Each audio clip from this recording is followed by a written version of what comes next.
Hasan. Okay. Salam sejahtera.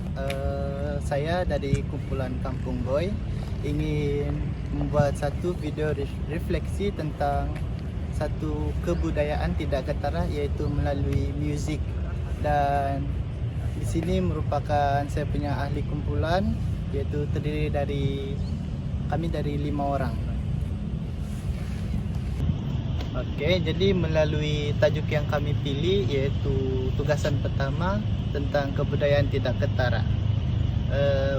Beri saya sedikit masa untuk menjelaskan definisi. Kebudayaan tidak ketara ini dia merujuk kepada aspek kebudayaan yang tidak kita dapat lihat atau rasa secara langsung, tetapi dia memainkan peranan penting dalam membentuk perilaku dan pandangan hidup sesebuah masyarakat atau kaum. Ini kebudayaan tidak ketara ini dia melibatkan norma-norma sosial, nilai-nilai dan konsep-konsep abstrak lah, seperti kepercayaan dan juga sistem pemikiran yang mungkin tidak dinampak. Oke, jadi kebudayaan tidak ketara, tajuk yang kami pilih ialah alat muzik suku kaum dusun yang berada di Penampang, Sabah.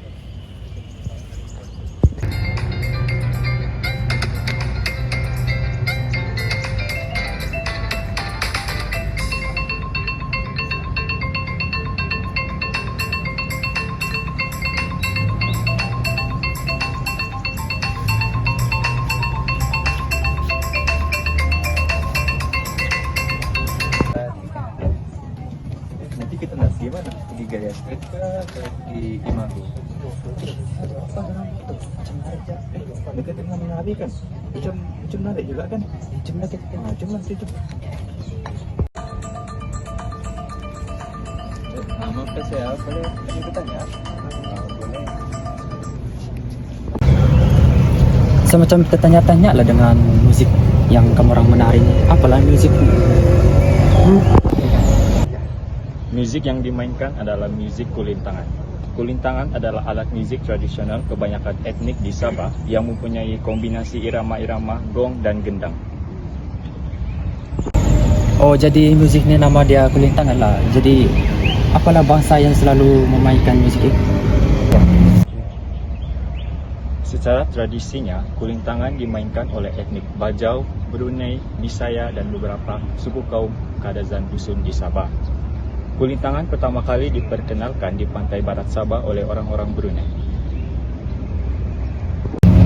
Oh, muzik ni banyak dimainkan oleh banyak etnik rupanya. Tapi kenapa semacam jarang dengar pasal muzik?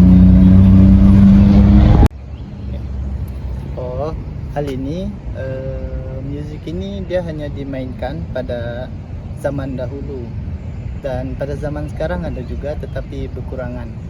Namun demikian, pada zaman kini para ahli pemain muzik ni dia semakin berkurangan.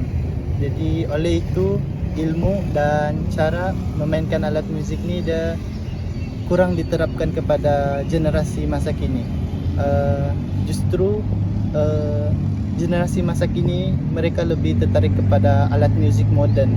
Jadi oleh itu alat muzik kulintangan ni dia kurang dimainkan lah, disebabkan ketidakminatan generasi pada masa kini.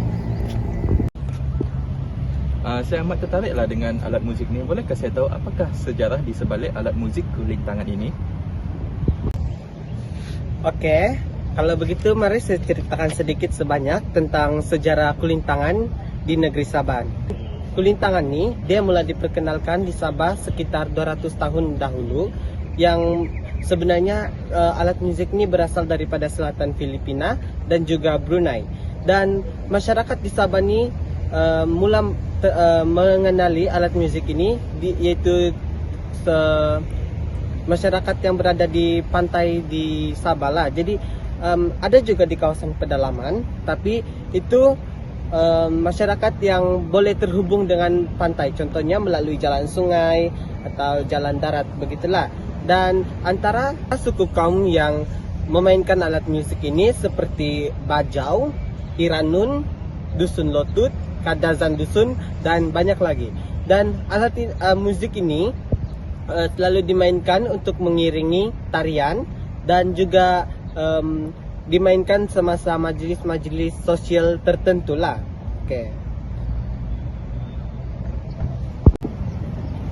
Boleh saya tahu bagaimanakah alat muzik ini? Dia berlaku improvasi dari segi cara ia dimainkan dari zaman dulu sehinggalah zaman sekarang. So kalau kita tengok zaman dulu dengan zaman sekarang dia ada macam perbezaan dari segi cara ia dimainkan.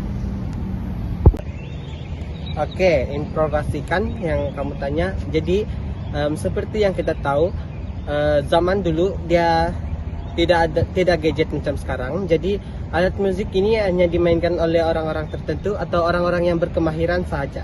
Tapi seiring berjalannya waktu, seperti yang kita tahu sekarang zaman modern, jadi musik ini boleh didengar di mana-mana platform seperti kita tahu di YouTube, TikTok dan sebagainya lah. Jadi bukan itu saja, alat musik ini boleh dimainkan secara bersama dengan alat musik modern seperti keyboard dan dapat menghasilkan satu instrumen yang baru tanpa menghakis atau menjejaskan keaslian daripada musik ini, tetapi berlaku satu pemodenan atau improvasi sehingga menghasilkan musik yang baru, tapi musik yang asli tidak terjejas. Begitu. Dapat disimpulkan, alat musik kulintangan pada zaman kini adalah semakin pudar, terutamanya di kalangan generasi muda.